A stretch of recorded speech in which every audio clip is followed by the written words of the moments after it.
Hey guys, welcome to the weekly tarot forecast for the Numinous, week beginning July the 15th. I'm Lindsay Mack, and the card that I've pulled for us this week is Queen of Wands reversed. So, Queen of Wands, the alchemy and the holder of the two elements, fire and water. All queens are water, wands are fire. So, the Queen of Wands is the witch of the deck. She is arguably the most powerful queen in terms of her ability to alchemize, in terms of her ability to step forward in the world, know her magic, let everyone see it. She's very, very powerful.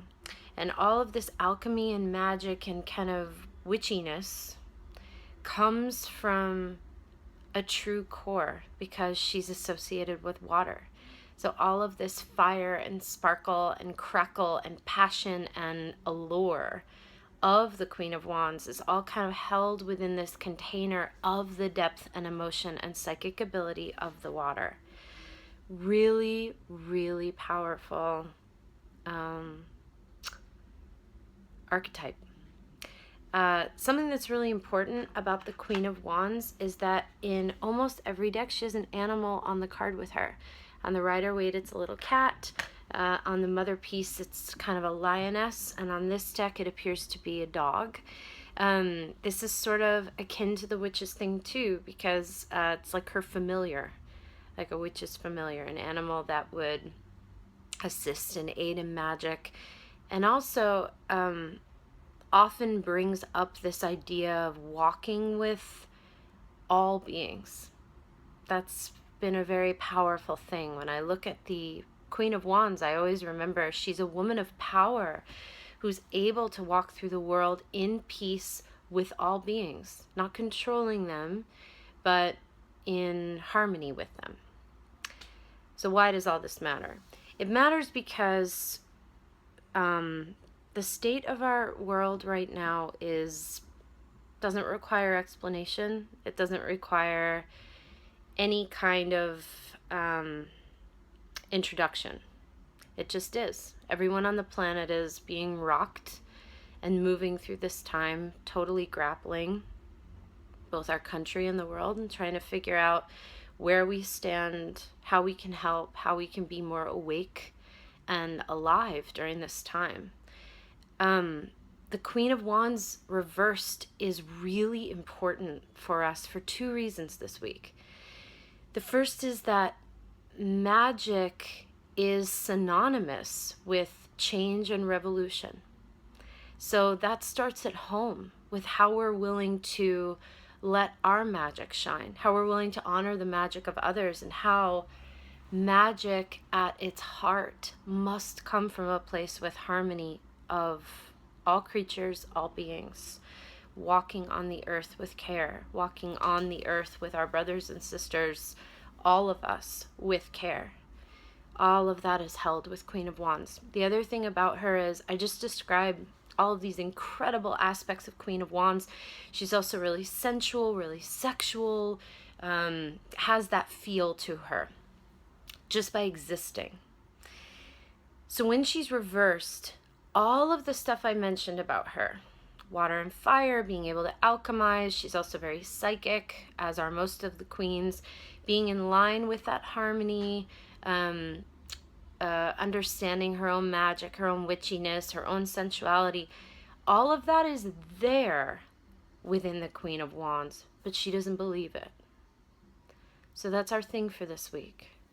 All of these aspects within ourselves, our innate worthiness, magic, sensuality.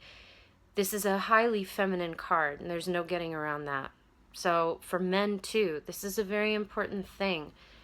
How can we feel in our lives, whether alone, with a group, in community, out in the world, how can we feel safe to let this part of us, innately magical, ancient, walking in harmony with all things, come up and out?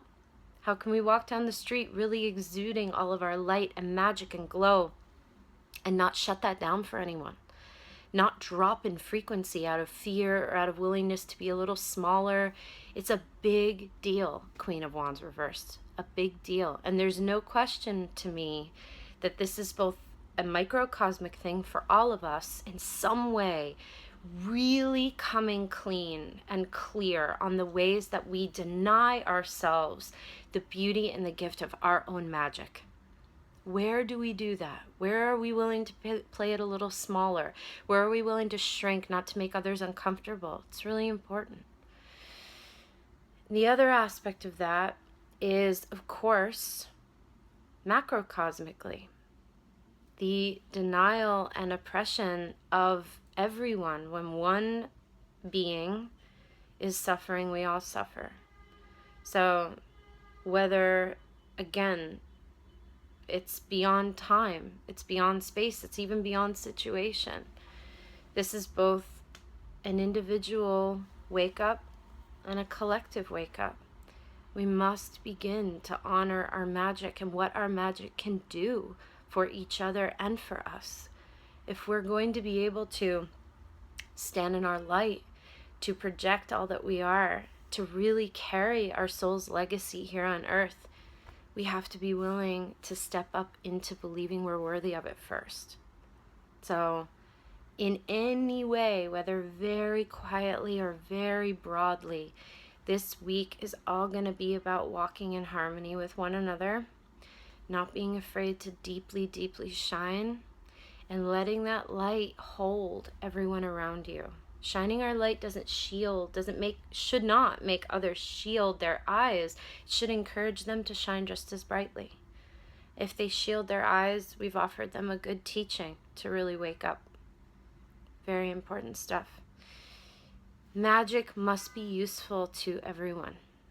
So this week we're really going to get a beautiful opportunity to see how that'll be possible for us in our lives and in harmony with everyone on the planet. So I wish you a beautiful week. Take care, and I'll see you next time. Bye-bye.